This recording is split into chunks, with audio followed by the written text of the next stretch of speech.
மக்களே வணக்கம். இன்னைக்கு வந்து பார்த்தீங்கன்னா, நம்மளோட டைமிங்கில மதியானம் 12 மணிக்கு வந்து பார்த்தீங்கன்னா, ஈரான் மேல வந்து அட்டாக்க ஸ்டார்ட் பண்ணிட்டாங்க. அமெரிக்காவும், இஸ்ரேலும் சேர்ந்து. முதல் கட்ட தாக்குதல வந்து பார்த்தீங்கன்னா, இஸ்ரேல் தான் வந்து லான்ச் பண்றாங்க. அண்ட் அமெரிக்கா வந்து பார்த்தீங்கன்னா, கூட வந்து ஜாயிண்ட் அடிச்சுட்டாங்க. அண்ட் நம்ம வந்து இது ஏற்கனவே எதிர்பார்த்தது தான். அண்ட் நம்மள வெள்ளிக்கிழமை பண்ண ப்ரீ மார்க்கெட் ரிப்போர்ட்லயே கூட சொல்லியிருந்தோம். அதாவது அமெரிக்காவோட 2வது விமானம் தாங்கி போர்க்கப்பல் வந்து பார்த்தீங்கன்னா, இஸ்ரேல வந்து ரீச் பண்ணிடுச்சு. ஸோ வந்து பார்த்தீங்கன்னா, கண்டிப்பா அமெரிக்கா வந்து ஏதோ ஒரு சம்பவம் பண்ண போறாங்க அப்படின்னு சொல்லிட்டு, ஸோ எதிர்பார்த்த மாரியே வந்து பார்த்தீங்கன்னா, ஆட்டத்த ஆரம்பிச்சுட்டாங்க. வியாழக்கிழமை தான் வந்து பார்த்தீங்கன்னா 3ஆம் கட்ட பேச்சுவார்த்தை நடந்தது. அண்ட் அதில வந்து பார்த்தீங்கன்னா எந்த விதமான முடிவும் எடுக்கப்படல. அண்ட் ஈரானும் கூட வந்து பார்த்தீங்கன்னா நாங்க நியூக்ளியர் என்ரிச்மெண்ட்ட பண்ணுவோம்னு சொல்லியிருந்தாங்க. அணு ஆயுதத்தை வச்சுக்கிறது எங்களோட உரிமைன்னு சொல்லியிருந்தாங்க. அதனால வந்து பார்த்தீங்கன்னா அமெரிக்கா இந்த தாக்குதல் நடத்தியிருக்கு. அண்ட் இந்த தாக்குதல்ல வந்து பார்த்தீங்கன்னா ஈரான் சைட்லேருந்து பார்த்தீங்கன்னா ஒரு ஆர்மி ஜெனரல் இறந்துட்டதா வந்து ஒரு அப்டேட் வந்திருக்கு. அண்ட் அதே மாரி வந்து பார்த்தீங்கன்னா அமெரிக்கா சைட்ல அவங்களோட ஆர்மி பேஸஸ் மேல குண்டு போட்டு அவங்களோட நேவல் பேஸ் ஒண்ணு டெஸ்ட்ராய் பண்ணிட்டதா ஒரு அப்டேட் வந்திருக்கு. அண்ட் அது மட்டும் இல்லாம இஸ்ரேல்லேருந்து லான்ச் பண்ண ஒரு மிசைல் வந்து ஒரு ஸ்கூல் மேல பட்டு 30 குழந்தைகளுக்கு மேல வந்து இறந்திருக்கிறதா ஒரு அப்டேட் வந்திருக்கு. ஸோ இந்த போர்னால வந்து பார்த்தீங்கன்னா பாதிக்கப்பட போறது குழந்தைங்களும், அப்பாவி மக்களும் தான் வந்து பார்த்தீங்கன்னா பாதிக்கப்பட போறாங்க. கூடிய சீக்கிரமே இந்த போர் முடியணும்னு சொல்லிட்டு நம்ம எதிர்பார்ப்போம்.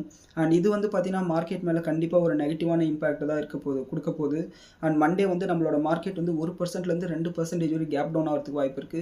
அதாவது நிஃப்டி வந்து 250லேருந்து 500 பாயிண்ட் வரை கேப் டவுன் ஆகிறதுக்கு வாய்ப்பு இருக்கு. அண்ட் கோல்டு பிரைஸஸ் வந்து 2லேருந்து 3% இன்க்ரீஸ் ஆகிறதுக்கு வாய்ப்பு இருக்கு.